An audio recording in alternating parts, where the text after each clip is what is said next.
Hello and welcome to the Captain's Table Podcast. My name is Paul Berserker01 Batman Shelley, your humble host and space bartender of the Astropub, your professor on the Astro Historian, and your moderator here on the Captain's Table Podcast. This is a podcast dedicated to Star Citizen and 142, talking about Star Citizen, talking about lore, news, and more, where I bring people from all over the Star Citizen universe to talk about the game. Today we've got a returning guest, because he was sort of only halfway into the last one, Mr. Execute. Who are you? What do you do in Star Citizen, and where can they find you? I'm one of the Infrunners. You can find us on youtube.com Infrunners and on Twitch. And what do we do? Mainly talk about ships. Talk about We ships? talk about a lot of things to do with the game. You come on, Space comes on, Agrid's there with me. Yeah, I'm terrible at self-promotion. You know this by now. YouTube, it's Infrunners. We do live streams on Fridays, right? And yeah, Fridays on the up over, Saturdays and down under. Yeah. Voice is kind of low for X. I think it's just X was just little. It's way too early in the morning for X. That's why it's a little quiet. So he'll have his energy back here in a moment. And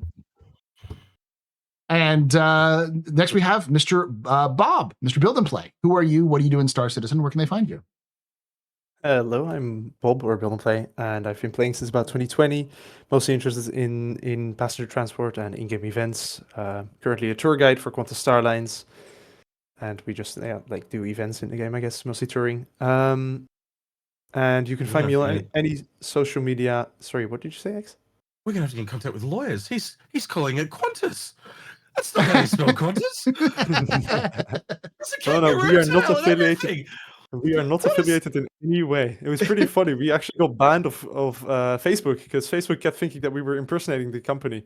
Pretty interesting. Yeah. Either way, you can find me almost anywhere on social media at buildandplay_, and you can find Qantas at qantas.space. That's going to be the easiest. And that's an Australian airline, right? Yeah, it's our predominant airline, big red kangaroo thing. But it doesn't have a U in it. It's QANTAS. It's an acronym, actually, believe it or not. The funniest thing is we came up with this name, together with two other guys, we came up with this name, and we all did not know about Qantas. We were completely oblivious to the existence of the airline. We were just trying to make something with quantum travel. Quanta, and we were thinking about the quanta in the system, the initial whatever economy system, and we were like, Qantas Starlines, and then a few months later, we realized that it was accidentally very close to a real life company. So, It stands for Queensland and Northern Territory Airline Services, is what Qantas stands for. Nice, crazy. Weird that. Someone's asking about Bob's. Bob's was originally supposed to be here. He hasn't responded to when I started up the stuff, and he hasn't responded to the messaging. He could have forgotten. It's still ungodly early in the morning for him. He could have gotten called in work. I don't know. I do have everything set up for him that if he wants to come in, I'll have a section for him to jump onto if he need to. But with that being said, today's topic is a topic that now has become inexorably linked to me because of a thing that I've talked about, which is Squad 42. Now, I do want to emphasize, and I think Bob and to a degree Execute could probably explain that I had this scheduled as a Squad 42 episode at the beginning of the month.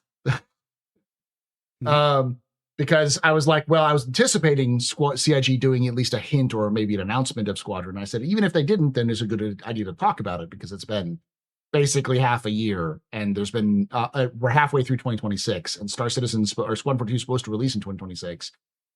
There's a discussion to be had if CIG is still radio silent on Squadron halfway through the year. So that was all before I reached out to people I know. If you want to know that, I'll hold a link up there. I did a video where I talked with Squadron 42 devs and have been for over a year and a half now. And found out something which we'll talk about here. But I want us to start with not the whole will it delay. I want us to start mostly with how important is Squadron to Star Citizen and CIG as a whole? Like, is this something that needs to be done? Is it super valuable to the company? Is it nice to have?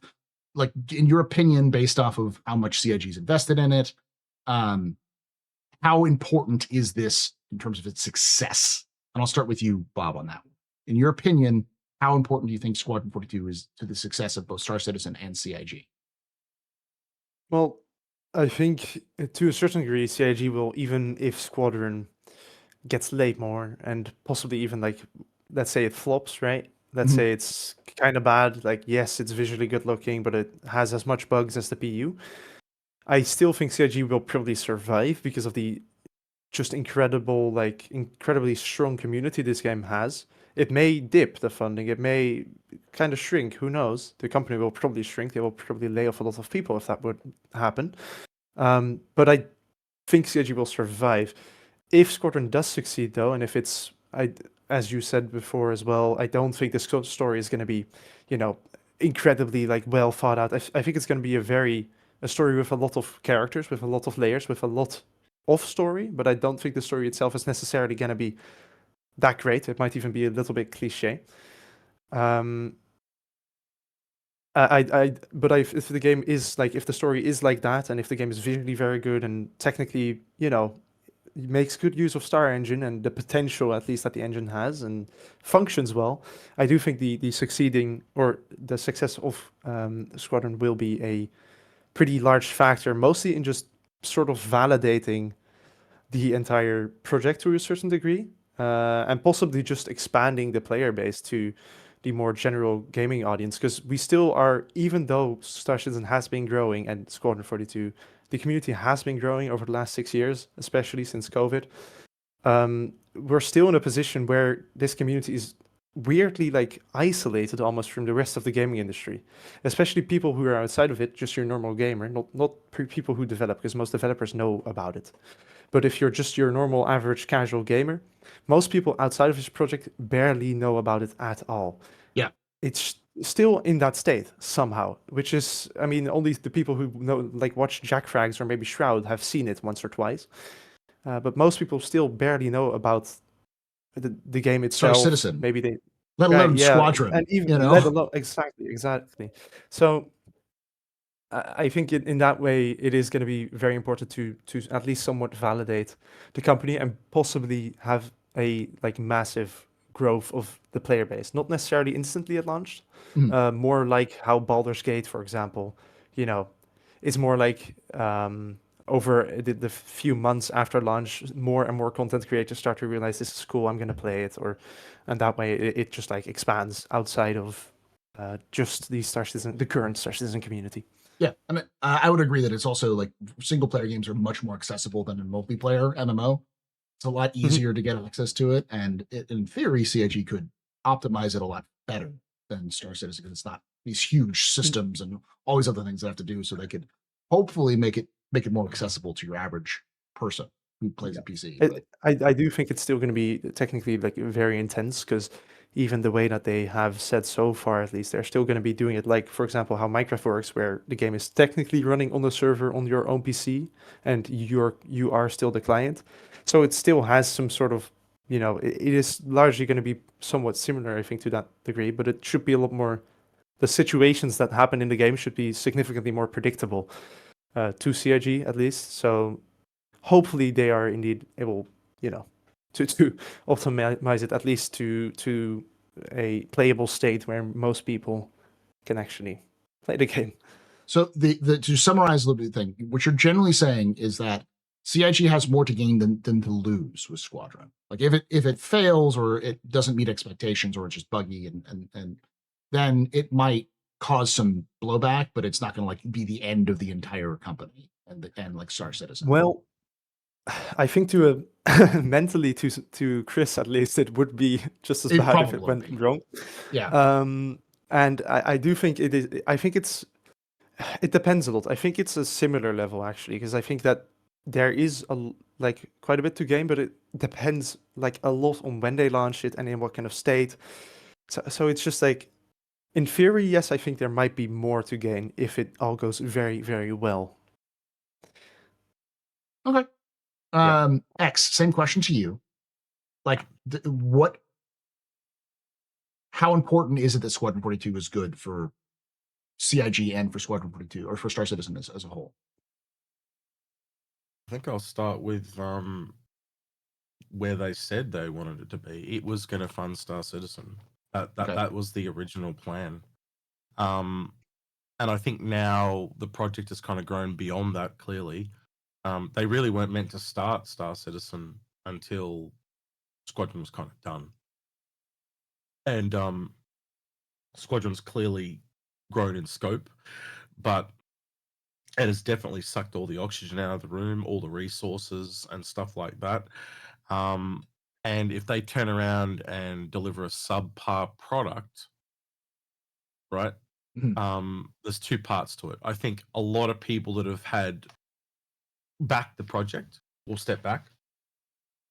But I also think the reach of potential new customers will not be as far. Right. So and that can go both ways. Like it's really successful, you get a lot more. It's not as successful, you get a lot less, right? So that's the factor I'm talking about there. As for the company itself, obviously you're going to draw more talent in if you have a successful game and show that you have made a successful product. It is a very big dream. I don't know what else to call that because it's quite a large game. Let's be honest.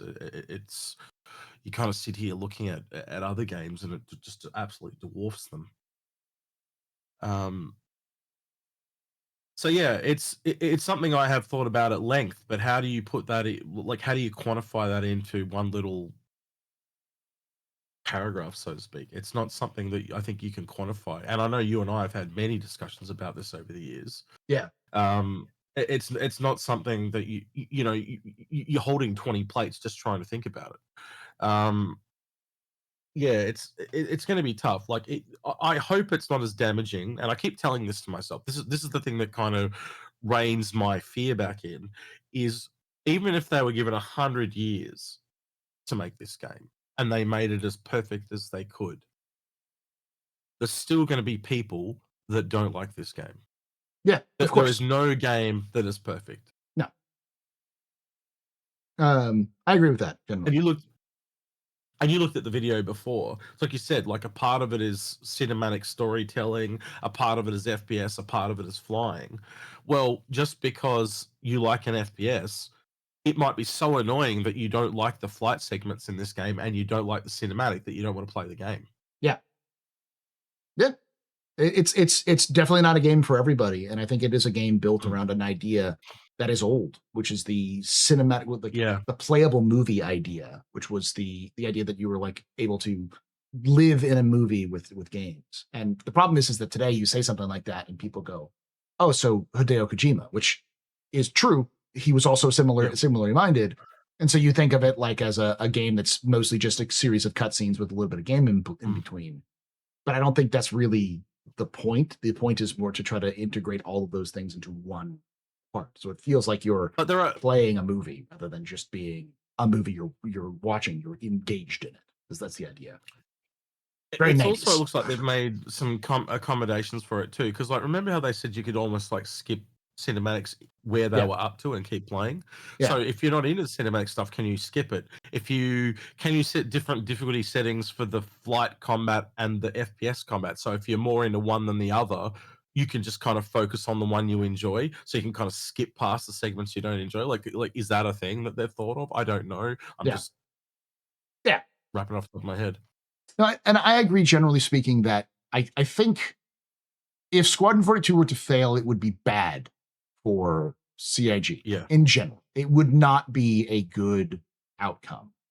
But I don't think it would be, the sky is falling, everything's awful. It would just mean that they would take a blow.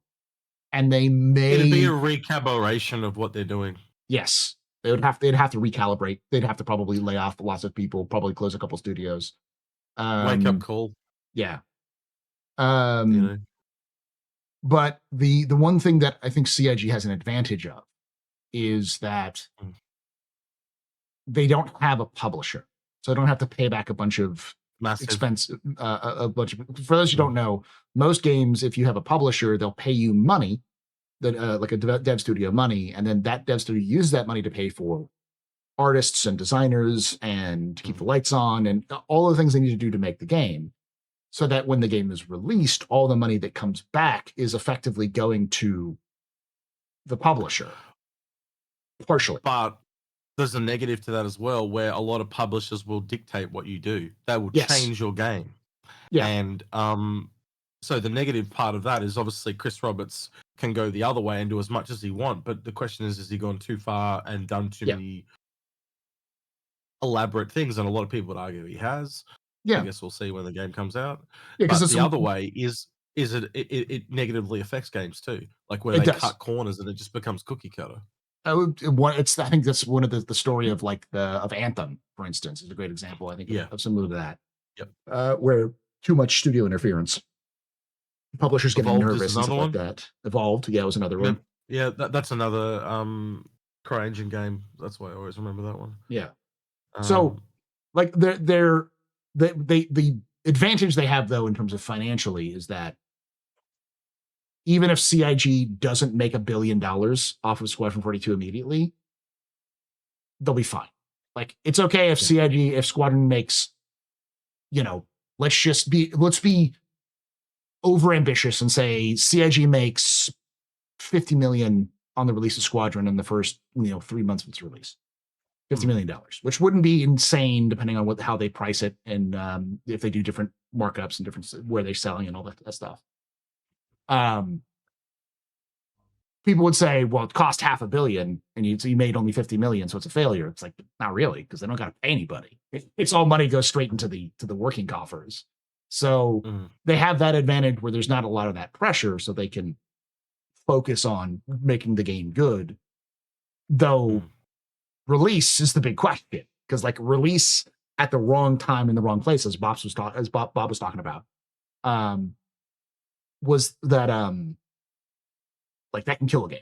It can make or break a game depending on when you release a title.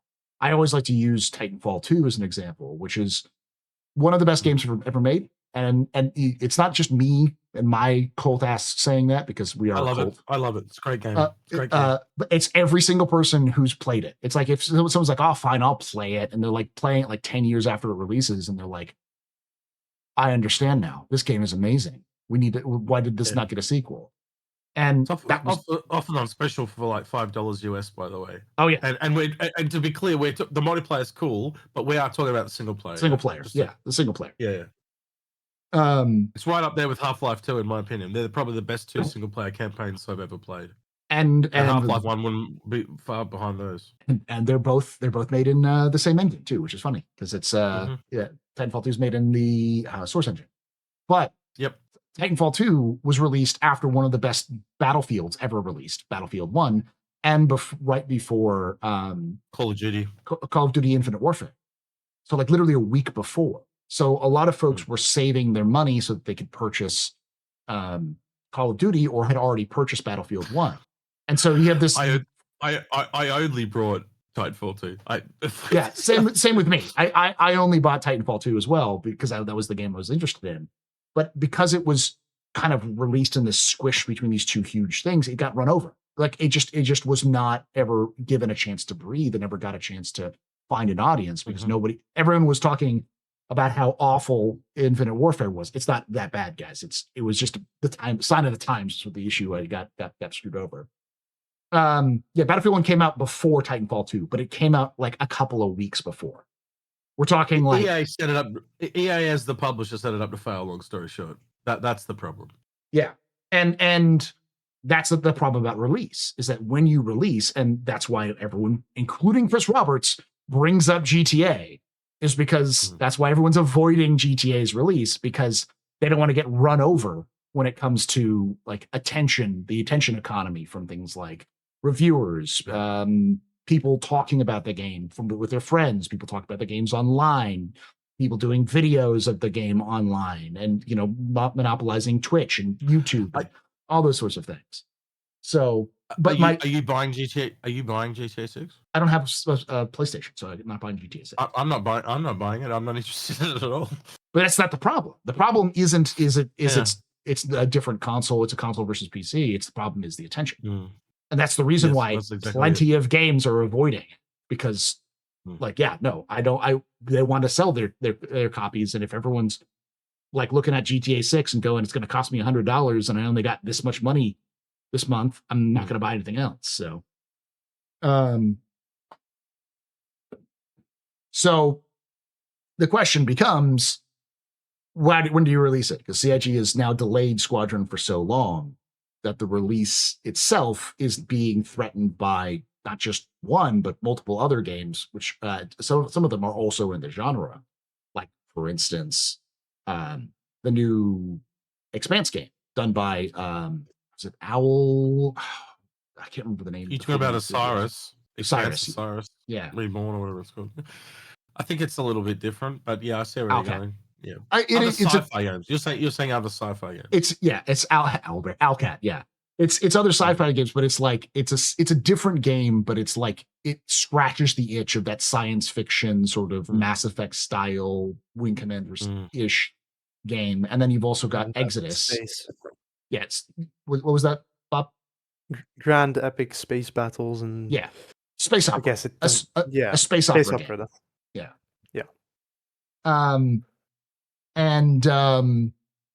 Then he's also got, I think it's Exodus is the other one, which is made by former former BioWare devs. And that's being announced at Game Fest. I know that because I've been following that one. Yeah. But that's not going to come out. That'll be news for next that'll be week. That'll be in 2027. Like almost certainly it's not going to be released this year. So by avoiding, if they want to avoid GTA by going after GTA, then they bump into the other two space games, which now they're going to compete for the attention. And more people know about Osiris and Exodus than know about Squadron. Because again, they've got the backing of regular press. Like, see, regular press has kind of been against Star Citizen because they like negativity. My brother's a journalist, by the way, right?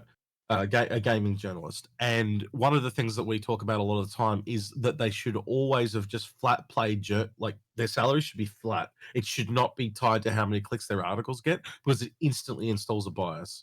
Yeah.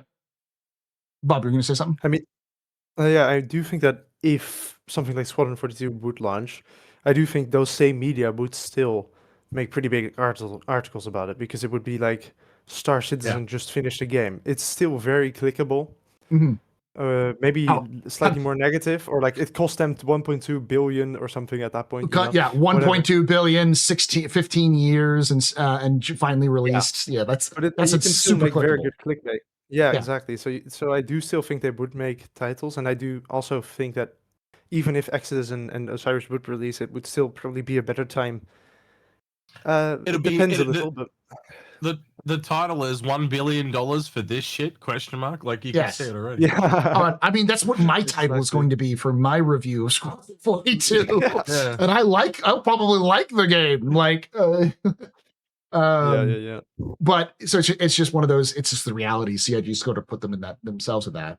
So, but let's go over that question, Bob. You were starting on this one. Like, regardless of what's going on, regardless if it's true or not, based off of what I've heard in terms of a delay to 2027, is it even a good idea for CIG to delay Squadron 42 to 2027, considering the elephant in the room that is GTA?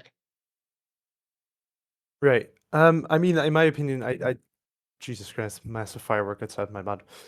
Apologies for the that is insane. Anyway, I do still think that is releasing around GTA 6 would, in my opinion, just be a terrible idea. For me, like an example, for example, everyone here probably knows Ollie43, fairly large YouTuber who stepped out or started playing Star Citizen like about 3 years ago. Before that, the years before that, he was very much a GTA content creator. I think there are a lot of content creators who are fairly, like a lot of larger content creators who play a lot of, games and stuff. And if GTA comes out and everyone is obsessed with that, especially those content creators in the media, I just think it would just be a terrible time to release because it would just decrease, or it would just. I think even if Squadron releases outside of GTA and there's nothing around it, I still think it will take a while for the general gaming community to take note of it. But I think if GTA 6 is there, it will just take a lot longer, or it will just never really happen and be like infinitely delayed, basically, kind of what happened with Titanfall. So I think it's a terrible idea to release near GTA 6. Um, even though the PC crowd and the console crowd is kind of separate, just because of the absolute media storm and content storm that GTA 6 will be, because those content creators definitely have a PlayStation for GTA 6. Yes. This has been brought up a couple times in the chat, and I think it's a good one. And I'll ask you this as well. But what happens if GTA 6 is delayed? Yeah, that's the more CIG interesting one for me. delay even further, or that's the question. Yeah, that's the interesting one for me, because I just don't, personally at least, I don't see Squadron releasing this year either way. Mhm. Partially because of GTA 6, and I think that with how CIG works and how Chris works especially, I doubt, like, I think he's in his head, like, I mean, GTA 6 is pretty likely to release, so we can, like, probably finish this in time as well, right? Because we're probably going to delay it anyway.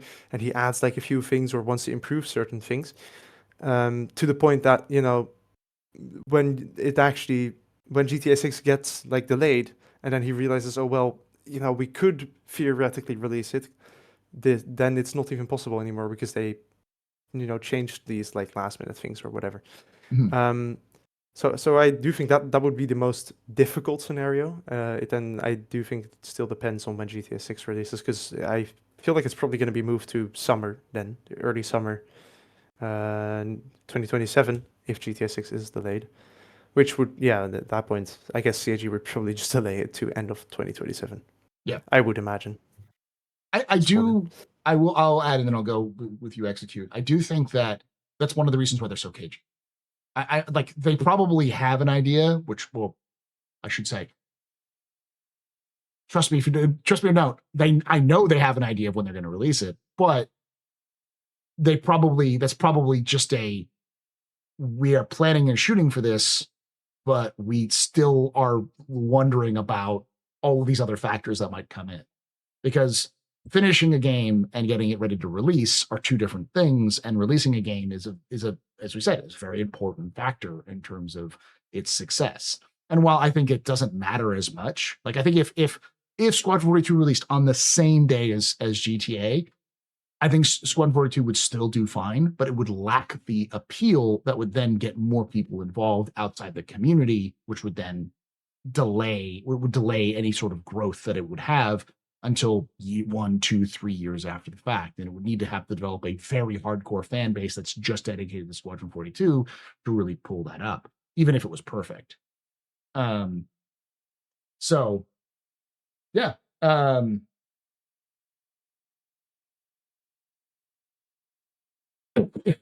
next question, or I'll ask you the same question there, execute. Should CIG actively try to avoid GTA 6? I'm kind of sitting here thinking of, like, what you said and an analogy for it. And the only one I've kind of come up with, and it's a really weird one, is it's almost like trying to make a minefield, and you've got one mine, and you're trying to get the biggest explosion that you can with that one mine. And do you put it on the main road where everyone else is going to travel? Do you put it out on its own, so when it goes off it gets the biggest explosion, but it's not exploded by other mines and things like that? And when you kind of look at it like that, there is no perfect place to plant that mine, or in the case of the game, there is no perfect place to release the game. It's trying to release the game where it's going to get the most exposure at the most amount of time and not have the oxygen sucked out of the room by other games. And Yeah. they would be analyzing the utter shit out of that. And I think that's why they're so cagey, because they're almost ready to go, but they don't want to drop a date, because if they're wrong, they're going to fuck it up. Yeah. Yeah. I think that's the real answer in question. Like, it's less of a why would they delay, and more of look, if they delay, we know why. Yeah. If They're I mean, delaying because they're worried it's going to affect the game. That's it in a yes. nutshell. Yeah. And none of us want that. We can all sit here and go, oh, well, that fucking sucks. Got to wait another 6 months, or I've got to wait another 12 months. Yeah. But at the end of the day, we've all been here for so long. We want the game to be successful. Once we put our adult hats back on, Yeah. we kind of go, well, yeah, okay, I'm just going to fucking have to wait, aren't I? Now, I also think that CIG will probably use an excuse of it. It just needs more time to get in the oven. As Bob was saying, Chris would say, "Well, we could do a little bit of this, a little bit of that." Yeah. Chris will do his criticisms, and there are more than just Chris. It's Rich and all the other teams. The people on that team will probably go, "We could rework this. We could rework this. I think it's a lot better if they just came out and said we're trying to find a really good date. Yeah, I think so as well. Most people would understand that they need to start treating. One of the things that really shits me about them, and it's because there's a certain subset of the community, and they're the loudest set of the community. They're perpetual children, right? But most of us are grown adults, and even if we get salty and have a tantrum, once we calm down, we kind of go, "All right, I see why they're doing this." Yeah. Right. And they've just never ever been adult with us. They've got to rip off stop treating us like kids and just treat us like adults. And if there's blowback, guess what? Who's going to shut them down? Us. Other people in the community are going to go, loud minority, shut the fuck up. And I've seen that before, and you've seen it before too, where there's a loud minority making all these complaints, and then they go to change something, and the bigger community steps in and goes, foot on face, shut the fuck up. Right, that's what will happen, and that they need to rely on us shutting them down, not so much them. Anyway, I get what you're saying. Though I do think that in the end, they're going to have to release the game because there's lots of financial issues. There's lots of other things. I think it's also morale. I remember. Big time morale. I'm struggling. I mean, you not just with the community, but with the developers. I mean, you can imagine somebody who working as a development team has been working there for, let's just say 6 to 10 years, and you're sitting there going, "Oh, we're going to delay this another year." I imagine at that point, some people are just going to be like, "I'm gonna find another game. I got to find something else. I cannot keep doing this for year on, year out. I gotta, I have my plans. I have my own idea to start my own video game company or to do this." I was going to have kids in 2014 and we went in the hole. Yeah, exactly. That kind of thing. People to mention the people who might straight up, even on the development and actors side, who might straight up just, die before the game even releases. Because every year that it delays, we get closer to that kind of scenario as well. Do you know how I put it in the scale of insanity? This is how I put it. He had 2 little kids, and one of them is an adult now, and the other's not far behind. That's how long this has taken. That's the scale of insanity. You made children before you made them into adults. Mm-hmm. Before you made a game. That's it is just the situation that's just what's going on. And so I think I've heard a lot of folks say, well, CIG will just instantly, 2 years, another 6 months, whatever. They'll just constantly delay it because, it's easier to build a game than release it. And I think it's we're kind of done with that. I had said in the past that CIG was going to make an end release date announcement and then they'll delay it another 6 months, because that's also a thing that the reality is that every single major game in the last 8 years has had a minor to a major delay beyond their original release date. Cyberpunk had the same had a thing. Starfield had it. I think even Baldur's Gate 3 had the same thing initially. Lots of games will be yeah, we're going to do this, and then they completely delay, get to the point, and they're like, we need more time. And I think that's a lot to do with the fact that the state of games, project management in games, is god awful. So it's also difficult to do, and it's an unsatisfying job, I'm sure, for folks who go into gaming industry to be like, I'm going to be an artist, or I'm going to go do these cool things, and your job is scheduling. It's to guess on when such and such is going to be done, how much it's going to take. That sucks. Being a pencil pusher. So, that's already happening in the gaming industry. And CIG's not immune to that. So I was always going to be it was joking partially, but it's going to be delayed. It was only So, recently af- that I saw that CIG was like, we're going to push this no matter what. Last year, this year, it felt like they were going to go, we're going to go no matter what. We're going to go no matter what. I was like, oh, fuck. Okay, maybe they're going to go no matter what. It may pass like a kid. It may So- pass like a kidney stone, but it's going to pass. So after your show the other day, me and Grim were watching you as you were talking and stuff. I went into Gemini and I gave it that prompt that I dropped you just in chat now between us. Mhm. And it literally came back to me and said, the Goldilocks zone, and I can read out the prompt. That's probably the easiest thing to do. Knowing Squadron 42 is coming this year and taking all the important dates relating to Squadron 42 and Star Citizen past and wanting to avoid the release of GTA 6 as much as possible, what do you think is the best likely release date for Squadron 42 this year? Mhm. So knowing that if they were going to release it this year, do you know what it said? What? Early October. That unless you said the Goldilocks zone would be early October, which is CitizenCon. It is a Right, clanker so- though, so I don't always trust clankers results, but Yeah, but still, it was just interesting to ask and see what it spat out. So yeah. it'd be interesting to go back now and ask the same question. Say if it was delayed to next year, or what is the likelihood, of delaying it, delaying Yeah. the game because of GTA 6? So I could Well- I could rephrase the question and ask it again. Well, and I'll leave it at this. With this before we move on to our last question for the segment. I like it was pointed out in chat. GTA 6 has not started its marketing campaign. And if it was releasing in November, it should have already started its marketing campaign. And even the like head of Take-Two was like, we need to market the hell out of this game in order to get it done.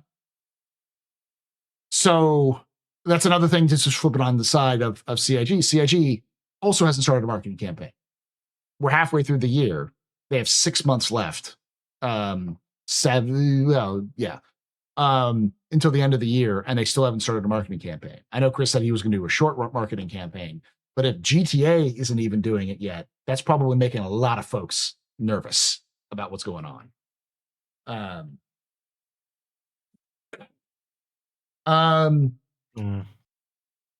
So I'm just asking Gemini now, by the way. I'll see what you say. all right. So we've talked about Squadron 42. There's like its importance. We've talked about should it avoid GTA 6.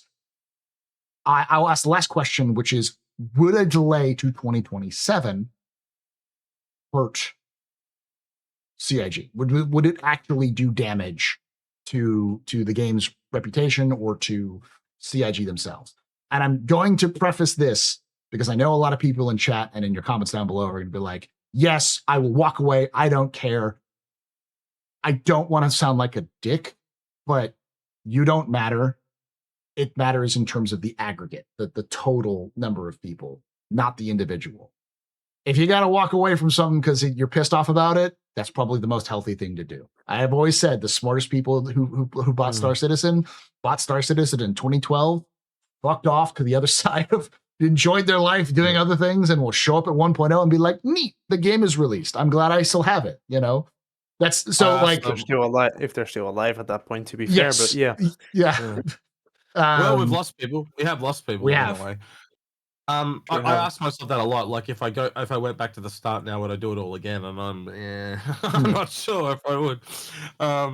So she came back with two scenarios: the Miracle 2026 release window, and then that was scenario A. Scenario B is the realistic safe bet and delay to 2027. Yeah, it's the safer play.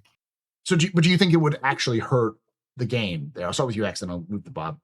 Do you think it would hurt Star Citizen or the company in general, or Squadron 42 or the company in general if they delayed Squadron 2 next year? No, it's kind of like Build and Play said. Most people don't even know it exists.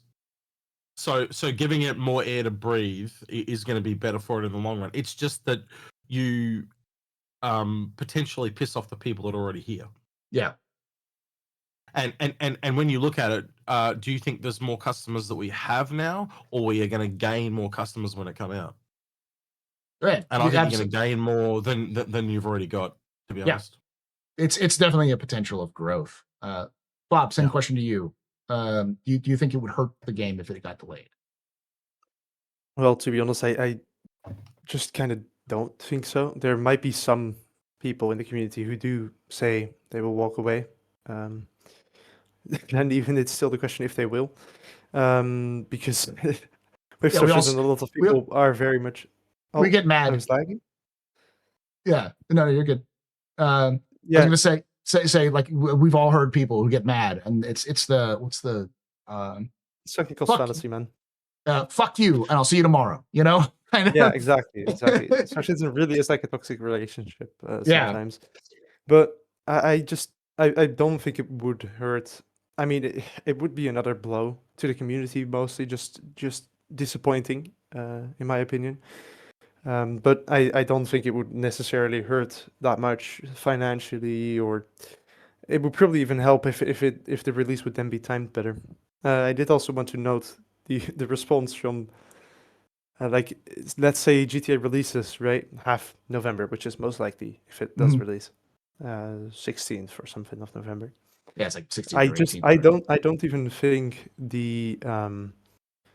I don't even think it would be a good for Squadron, sorry, to release early October then, because I feel like Squadron, as I mentioned before, I still think that, and as some people have mentioned in the chat as well, I think it's not with Squadron a case of like the media or the players necessarily, because I think if Squadron releases, if GTA comes out and Squadron releases around the same time, I think that media will still make an article.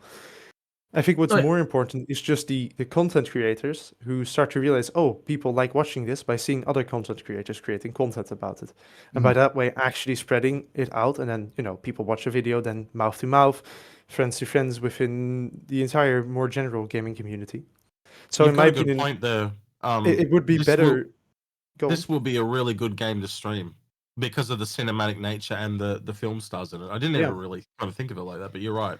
Yeah, and because of that, I think that it would actually be better for the game to release after or even like at the same point as GTA instead of before. Because if you do it before, I think within the Star Citizen community, of course, everyone would be like playing it, but I think it would be the hype, the few 6 weeks or something before GTA 6 would be so GTA focused, especially for content creators who are like this new trailer, whatever, or this new, all that kind of stuff, and then they play the game, and then it would just delay or just make it completely impossible for Squadron, sorry, to grow from content creator to content creator.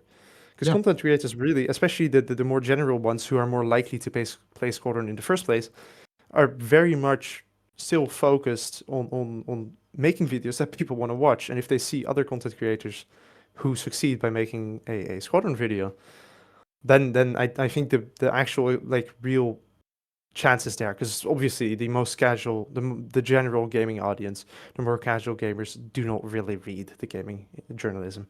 Yeah. It's more that they watch videos that content creators make about that gaming journalism. And a lot of those That kind of content creators you were talking about are friends with each other. So like they'll see one person doing it and their friend, they see the friend enjoying it, and they maybe see some bonus in terms of like views, and so they'll start doing it. Especially if the game is good enough in terms of you'll see people interested in doing speed runs on it. That's why a single player game is a lot more acceptable. It's a lot easier to get into than a MMO is for those sorts of reasons. Because you can do crazy things like people eventually figured out to mod it, and so people will do weird stuff to like with what they have, So probably. And also Sorry. just the clickbaitability, if that makes sense, of the Star Citizen visuals and Squadron visuals most likely as well. I think will just be, I just think it would be better for the game to release after GTA 6, even if it's shortly after, because I think it will need a few months anyway to kind of get that content momentum, if that makes sense. All right. So, all right. So I will ask the very last question, and we'll move into the question and answer session, because this is the reason why all of you are watching. And I'll start with you, Bob, on this one. Do you think Squadron 42 is going to be delayed to 2027? Or especially if GTA 6 releases, yes, I think so. On top of that, I also just think in general, especially with the interview, Insider Gamer interview that they did with Chris Roberts, and the general feeling I have about CIG and how Chris especially works with his vision for the game, I think it's just very likely that Chris will have added a few more things on top of it, or that the global illumination wasn't good enough yet, or didn't perform well enough yet, and that they're gonna, add a few more things and make it nearly impossible to release in the end of this year anyway, even if GTA 6 gets delayed. On top of that, to me, it's just suspicious that CitizenCon then isn't a thing. And on top of that, the Invictus launch week this year moved to Seoul for some reason. To me, that all seems more likely that CIG already kind of has a Squadron release, or possibly even an IRL event, although I don't think that is very likely, planned for around Invictus next year. It would also just, Squadron and Invictus are way better like matchup than IAE or even CitizenCon and Squadron, in my opinion, because of the military nature of Invictus. And it moving to Seoul, to me, seems very suspicious, at least. So yeah, I just don't really see a world where Squadron releases this year, even if GTA 6 gets delayed. I think it's going to be next year. Okay. Around Invictus at the earliest. So even if you remove GTA 6, it would just be, we should delay a little bit more, because Chris is like, I think just one more thing, a little bit of this, a little bit of that kind of thing. Right. I think it's going to be, at that point, they're going to be like, oh shit, okay, GTA got delayed, but now our own marketing plan are messed up, or we still have these new things, these reworks to finish up, or the game just doesn't perform well enough yet. Also because, as I mentioned before to you guys before the stream, if you look at the actual performance in Star Citizen right now, both the client side and server side performance, they have both just been steadily going down over the last few patches, which to me, for example, watch a video from £10.42. He literally just made a video on it. Good watch, always £10.42.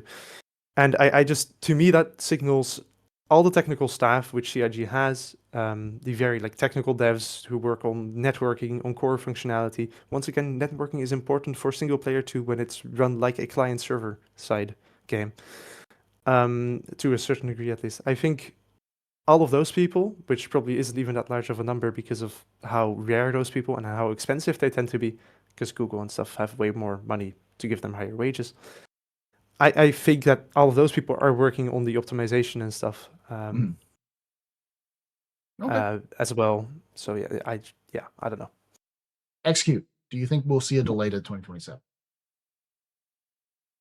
I don't want it to be, but I think it's becoming increasingly likely. It is the safer bet.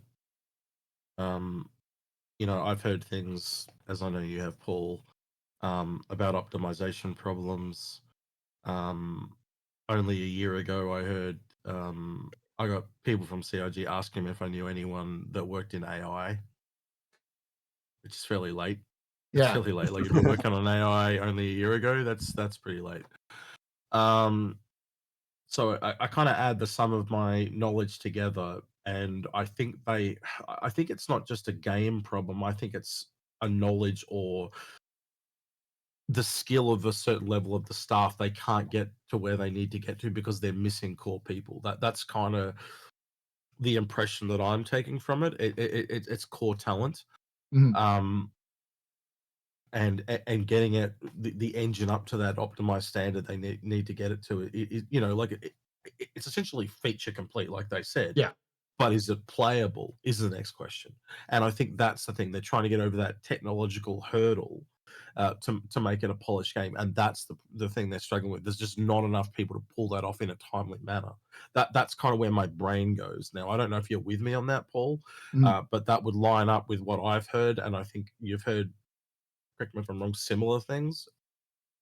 Yeah, no, I mean, I'll just answer the question. To answer the question, no, not only do I don't think, I'm pretty sure we won't see Squadron this year because of what I've heard, but just the general flow of what I've heard from the Squadron devs who I've talked to. I also want to emphasize this. I am not the only person these devs have talked to. I guarantee you these devs have talked. I know you've talked with devs. I know other content creators have talked to devs. I know non-content creators who've talked with devs because they just happen to be, for whatever reason, just a lot of devs came from the community as well. So, for example, I've also been in an org with 2 guys who now work at CIG. So that kind of just happens. I swear to God, most of the Austin studio was just community members that are now working for CIG, kind of, because a lot of them were regulars in my chat or people I knew from other things. Like, effectively, the head of operations is a former, like, pretty famous Twitch mod for a lot of streamers back in the early days, who's now Proxus, who's now in charge of. So, like, I've known Proxus for a long time, but specifically Squadron, like, this has been out. Like, this sort of discussion, this sort of thing has been around. But I've also heard over the months and the last couple of years is effectively Chris was playing fast and loose with definitions, but it wasn't like completely off base. It was like, technically it's feature complete, but there are other things that they needed to do. It's like, I don't doubt that they are feature complete and working on polish and such. It's just more of a, Chris likes to over exaggerate things. Now, some people will say he's lying. Okay, but like, it's the same. It's the same outcome either way. Like, they're always very optimistic in their approaches to be able to get things done in time. And anyone that's been here for any length of time will tell you they always underestimate how long something's going to take. Always, it's always a thing, and it's not just it's a culture at CIG that does that. Yeah. Because of the passion. They are very passionate. Look, I'll kind of end what I was saying with this. I don't want it to be delayed. None of us want it to be delayed. But at the end of the day, we've been here long enough to know that we all want the game to succeed. And for it to succeed, we need it to have the best outcome possible. And if that means a delay, then so be it. Yeah. Bob, you say something? I do. Yeah, I do quickly want to retcon that statement I just earlier made, because I think already, if this is on YouTube or maybe even on Spotify, some people might already be typing some angry comments. I didn't realize this, but at least on the Rockstar website themselves, they did already say that Grand Theft Auto 6 is coming May 26, 2026. This is a post from them from what? May the 2nd. I may have just completely missed this. No, it's November. It's November 19th, 2026 is locked in. I'm literally reading it on my screen right now. I might just be completely tripping then. You are completely tripping, sir. Oh, it's American. Are you American dating? Yeah, backwards. Are you right? But I did just send you a link. I might just be incorrect on this, but who knows? It does seem to be there. I've known it as November 19th since like November 19 last year. Yeah, November 6th. Yeah. It got delayed from May to November 19th. Yeah. This is from May 2025. Oh, right. Okay. So I was tripping. Okay, my bad. Yeah. Why does this show up at the top? My bad. Yeah. Okay. In that case, I do definitely still. Never mind then. Yeah, you're good. I apologize. So I will. I will. To kind of go over like the rest of what I was talking about is basically like they're clearly working on not only improving the performance, but they're also clearly working on punching up the story. Not the story, but punching up the gameplay, punching up the scope. They want to make it feel more epic. You know, my guess would be something like more enemies. They may have also been taking that to heart when people said this looks easy.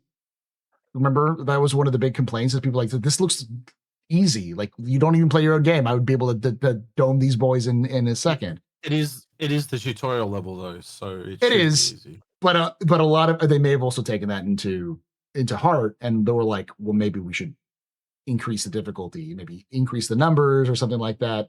So I don't know what has exactly happened. He also almost died, by the way. Yeah. In that presentation, he almost died. Yeah. So it's the dev aim was incredible. The dev aim was great. It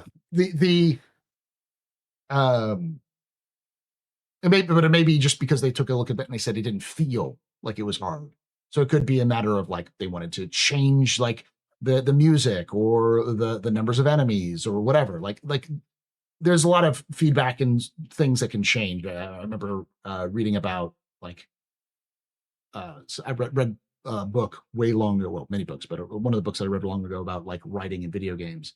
One of the chapters was basically like there is a section, a time period in video game development where it's really about like, do we want to change this level from daytime to nighttime or nighttime to daytime? Do we want to add more people? Do we want to add these bad guys? Do we want to change it to like the level of involvement? And that's really what the polishing phase is we've got all the tools. How do we make it and dial in the experience to make it good? And that feels like what they're doing. And I could see them doing like a delay just because they're like, we want to make it feel better. Can I ask? I want to ask them. If it is delayed, would you guys like to see some kind of Squadron update around CitizenCon just to kind of put us at ease of where it's at? I mean, I'd like for them to do a Squadron update now, because it's been 6 months, and not just 6 months. It's been a year and 6 months now since the last CitizenCon where they mentioned anything about Squadron. So, and I want it from Chris and Sandy. That's all I want it from. I want it from Chris and Sandy. I want them to sit down, and I want her to talk to Chris about it and just record it and say what's going on. Just be fucking transparent, for fuck's sake. Stop. They can show off some and treat us like kids. They can show off new models that they're working on, like new models of the characters and that kind of stuff. So, and I would love to see the prologue become a playable demo, but that's a lot of work, and I don't think they'll have the time to cut that off. To do that. That might be a post-release thing where they can do that after they get done. They can cut that up. Might be the demo. After it's out, they might go back and turn it into a demo so people can play it for free or something. For free, so they can get a taste of it and get into it, that kind of thing. Yeah, especially with the skepticism around them. Yeah. Mm-hmm. But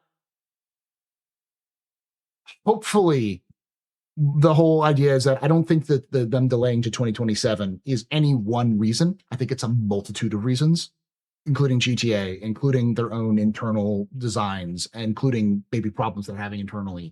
There's lots of things. Because, like, for instance, I know you and me Execute both heard that like they're going to release on not just Steam, but like Epic, GOG, everywhere they can release it, they'll release it. And I've heard people say like, well, why would they do that? It's like, because most of the PC gaming community plays on Steam. They don't play, so it's a free advertising. It's like you take a 30% cut, but you're getting free advertising. It's not really about the money, as it is about the attraction. And those, it's got built-in things like your friend is playing this, or Steam, or your friends Steam are playing achievements, this, your wish list. Yeah, you played a game like this. Here's another game that you'll like. Blah blah blah. Massive adverts when you load up the game. Yeah, there's heaps of built-in promotional bullshit. Plus, when it goes on sale, it's on the front page where you can be like, "Yeah, we're going to play it like this," And they're recommended by 15 of your 45 friends and shit like that. It's more of a promotional thing than it is necessarily a price thing, because you can always just be like, you can come to our site and maybe get some cool things when you buy it off the website versus on Steam, like extra bonus stuff. But and there was a leak. Apparently, it only appeared for about 15 minutes, but it looked like they were making different versions on the website of the game available. They had concierge versions and they had standard versions and stuff like that. And the price points were like $60, $100, and $150. Yeah, but they couldn't see like it said. It had like pre-laid out things, but it didn't say what they were. So obviously, you're going to get more the more you pay. But isn't that what the people that got, like, back when we had the Legacy Alpha, how you got episode 1 and episode 2, but if they can then take more money from you, so like, hey, you got a standard edition, and that's $60. If you give us another $90, we'll give you the Chris Roberts bust head version. And it doesn't even have to be with toupee, it doesn't even have to be it doesn't have to be physical. It could just be like digital goods you get in Star Citizen in game that you exactly. So. Yeah. 150 edition with the F7 instead of the Gladius. Yeah. For the entire game. I'm kidding. I'm kidding. Well, I mean, I joke about mods, but I guarantee you one of the things that people will do was mod out the Gladius and replace it with like an F7 or one of the other ships so you can fly around. Yeah, or just replace a nose gun with like a real gun or something of the Gladius. Even the Gladius has a custom skin in Squadron, so even that skin able to be used in the PU. Stuff like that. Right. A special skin for the F8 Lightning, blah blah blah. You can see when it goes like that. And again, the more you pay, the more skins you get, or whatever. So like F7X, F8X as well. Those the bow. Yeah, if like, you really wanted to, yes. Absolutely. And that's, you say you lock that to the store for Star Citizen, for the CIG store, and Yep. then like you just get the basic version on Steam. Like, Or you could even do it so there's a different one on different platforms, or Yeah. all three they've done that versions are before in other available on all three. places. Yeah. Yeah. So they'll work it out.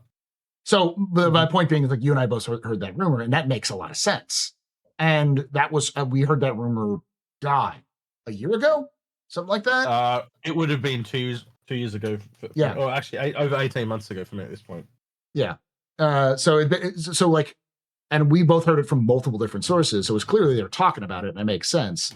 But like, that's never come out since then. Like, no one's ever talked about that sort of thing. So I don't know. Like there has been lots of stuff out there that sort of goes, okay, this makes sense, and then disappears from even the leaks, which is like, I don't know what's going on. So could CIG release Squadron 42 this year? Sure. They could release it tomorrow. I don't know.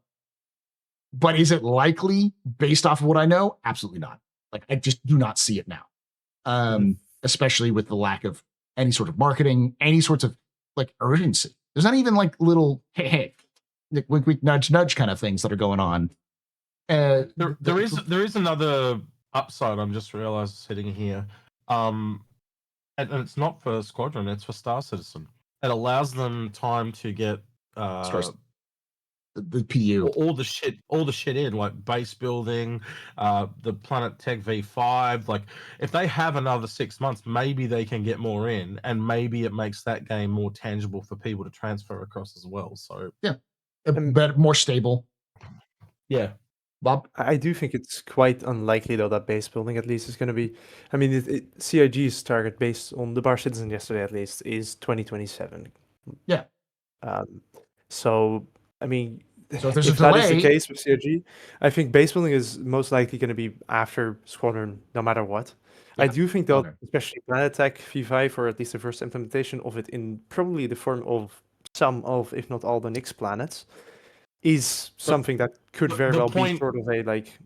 The point is, it still looks better further down the road you go. That was my whole point. That is true. Right? Even if you only get planetary tech in, if we've got all those forests and shit, and people turn up to those, they're going, "Wow, this is more impressive." Because now, they need gameplay. That's the biggest problem with Star Citizen right now. There is just not enough gameplay to entertain a person for longer than a couple of weeks. And all three of us here, everyone in chat, would agree. How many people have you seen come along, they hit the ground running, and then 2 weeks later they're just out of gas? Yeah. The content creators is a big problem, because people, especially people who play it like hardcore. If you play it casually, you do like for like a month, but yeah, you can definitely hit it. They've changed some stuff, but I agree that in general, the game probably be in a better state, both back end and more content. And people are saying, "Oh, they'll still work on Squadron." Squadron isn't going to, like, 6 months to like even a year. You just not a lot you can do in that time frame in terms of like features in Squadron. That would break a lot of shit. We're talking with Squadron more than likely optimization, level changes. We're not talking like the entire quantum system getting replaced, or we're talking cinematics. We're not talking like straight up like full engine changes. Is what we're looking at if it's a delay. And so a lot of the people who'd be working on features, who used to work on Squadron, would be working on Star Citizen. Now they might get pulled to fix some issues here and there, but I do feel good. That has already been the case since 4.0. We've seen, compared to before 4.0, the amount of content we got last year, and then this year we see, in my opinion at least some more features. It's with crafting, of course, to a certain extent. I do feel like quite a lot of those people have come over to Star Citizen, and with a delay, that might also give the more technical devs some time to hopefully fix up Star Citizen a little bit again before Squadron releases, so that Star Citizen is in a better state. Because once again, the performance right now, I do think, is really quite bad. It's especially just strange that it's quite Well, a lot worse compared to a few patches ago. Well, so essentially what you're saying is it's showing that there are more people working on Squadron than working on Star Citizen. And they've kind of said as much since 2023. They came out and said, like, we're going to dedicate all our resources to Squadron to get this thing out the door. At least from the more technical side and the people who can do optimization, for sure. But once again, from the content side, I do still think that if you compare Star Citizen before 4.0 to after 4.0, before 4.0, we had like bunkers. Now we have like Hafer, Rockbreaker, Onyx. You know, the amount of just like at least like environmental design and somewhat basic still, but still, you know, missions in the game, I do think has increased a lot compared to how fast that was before that. All right, I'm gonna call it there, and we're gonna get to the question and answer session. Sorry, there was a dude who was like, I don't know what the term is, rage posting. Like the dude was like, every other message was him screaming. At one point, he was just in all caps, "Chris Roberts is going to jail," and I'm like, okay, dude, time to take your medicine. Like, calm down. So I had to deal with that one. Escape the asylum. Thank you for hanging out. Thank you for watching. This is going to be the discussion section. So if you're watching this on the YouTube after the fact, make sure you hit that subscribe button, like the video for more content, hit the bell icon to be notified when release. I want to hear your thoughts down below. If you're listening to this on the podcast format, we're going to have a quick, small, short break, and then we'll move straight over to the next section. Those of you who's watching us live, make sure if you have any questions, put it in brackets question, and we'll be pulling those questions out to answer those in the next section. We'll take a few minutes break to use the restroom, that you use the restroom, get what you need to do. And then, thank you for watching. Make sure you check out Qantas. It's Qantas Airlines, right? Or Space Lines? Starlines. Starlines. Not to be confused with Qantas. The red. Yeah, you should just do like a red rabbit instead of a red kangaroo. That'd be a red copian. A red copian. Initially, we wanted red brand design, but like we decided to go away from that because of the similarity. Don't want any issues if we at some point sell merch or whatever. So you know, gotta be like stay safe from too much issues with that. But yeah, Qantas.space. So QUANTAS.space. You should just triple down on what CIG did and call it Quantum Airlines. Yeah, I mean, well, we really could have, yeah. And Bob, just let me know, since I've got the summer off now for next couple of months. I know we wanted to do like a lore cruise sort of thing. So let me know, and I'll promote that to my my Astro Historian folks as well. So that'd be kind of fun. Need any space hobos? Just let me know. And then Execute, you can find. I'm going to do the promotion for him because he hates doing promotion. You can find him Info Runners on Twitch and YouTube. They do live stream on Friday on the upside down, and then on the top. There we go. There's the upside down doesn't make any sense. Fridays on the upside, Saturdays on the downside. The over and the down under. God, okay. It's so hard to understand. Well, it's called down under. So what's the opposite of down under? Up over. Up over. So there we go. Yeah. You want to take over, X, and do the rest of this? No, it's fine. It's fine. It made my day. That was great. You can also check out the YouTube for Info Runners. You'll find myself, Execute, a ton of the other Info Runners folks there who do regular. I know we're going to probably do a couple videos here going forward about ship stuff. Me and X are at least. Yep. So you can check us out there. And yeah, if you like this, we do this live. Captain Staples live on Saturdays at 4 p.m. Eastern, 1 p.m. Pacific. Would love to have you join the chat here and have your own thoughts asked, as well as just to join in the fun. Thank you for watching, and like I say every time, hope to see you someday in the black.